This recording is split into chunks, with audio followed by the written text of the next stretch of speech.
Yo mga idol, kamusta? Sports Talk PH nga pala.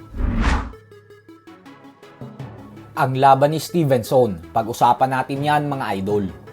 Ngunit bago ang lahat ay huwag kakalimutang mag-subscribe at i-click ang notification bell button for more sports talk. So alam nga po nating lahat na ang mga bigating laban nitong nagdaang nakalipas na 2 linggo ay talagang pinag-usapan ng gusto sa buong boxing community gawa ng lumaban ang dalawa sa pinakamalaking pangalan ngayon sa sports ng suntukan na sila current WBA Lightweight World Champion Gervonta Tank Davis at WBO Junior Welterweight World Champion Teofimo Lopez. Subalit ang isa nga po sa mga karibal nila na si current WBC Lightweight World Champion Shakur Stevenson ay nakatakda namang lumaban ngayong darating na linggo kontra sa matibay na challenger na si Arthur Harut-Yunyan. Subalit sa kasamaang palad nga po para kay Stevenson ay hindi kagaya kay Tank Davis at Teofimo Lopez ay hindi man lang po pinag-uusapan ng mga media at fans ang kanyang laban ngayong linggo. Sa katunayan nga po ay madaming fans ang hindi alam na may paparating palang laban si Stevenson. Ito po ay dahil halos wala na talagang pumapansin sa kanya gawa ng nakakaantok na fighting style niya sa ibabaw ng lona. Bukod dyan ay dahil napakahina ng hatak niya sa mga fans, kaya naman nagdesisyon ng Top Rank Promotions na ganapin na lamang ang kanyang laban sa hometown niya sa New Jersey. Nang sa ganon ay mapuno man lang ng mga kababayan niya ang venue.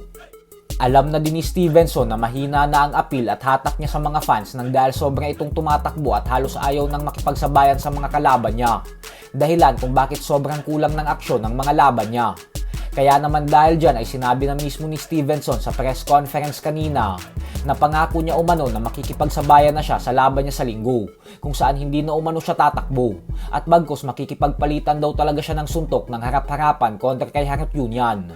So bali tingnan po natin kung mapapanindigan talaga ni Stevenson ang mga pahayag niya na ito dahil kumbinsido pa din ang madaming fans na sinasabi lang ito ni Stevenson upang abangan at panoorin ng mga tao ang laban niya.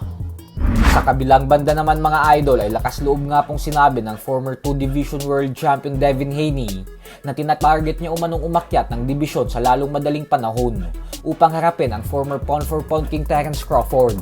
Paliwanag ni Haney na gusto niya daw kasing palakasin ang kanyang legasiya sa boxing at ang pagtalo umano kay Crawford ay ang siyang nakikita niyang paraan upang magawa ito. Banat ni Haney na kumbinsido umano siya sa kanyang sarili na sapat na ang kakayahan at abilidad niya upang i-knockout si Crawford. Base umano sa talento na meron siya sa boxing ay nakikita niya daw na kaya niya talagang durugin at wasakin ng buhay si Crawford. Bagay naman na pinagtawanan lang ng maraming boxing fans. Dahil kung kay Ryan Garcia nga daw ay tumiklop ito ng 3 beses gamit ang mga suntok na walang setup, ay paano na lang daw pagdating kay Crawford na masyadong technical at may mga setup talaga na ginagawa upang makapagbato ng malilinis at malalakas na suntok. Baka daw hindi lang knockdown ang sapiti ni Haney at bagkus baka dito na daw natin makitang matulog sa ibabaw ng lona si Haney.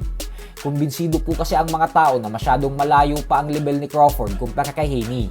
Kaya hindi sila naniniwala na may pag-asa itong manalo kay Crawford. So hanggang dito na lang po muna tayo mga idol.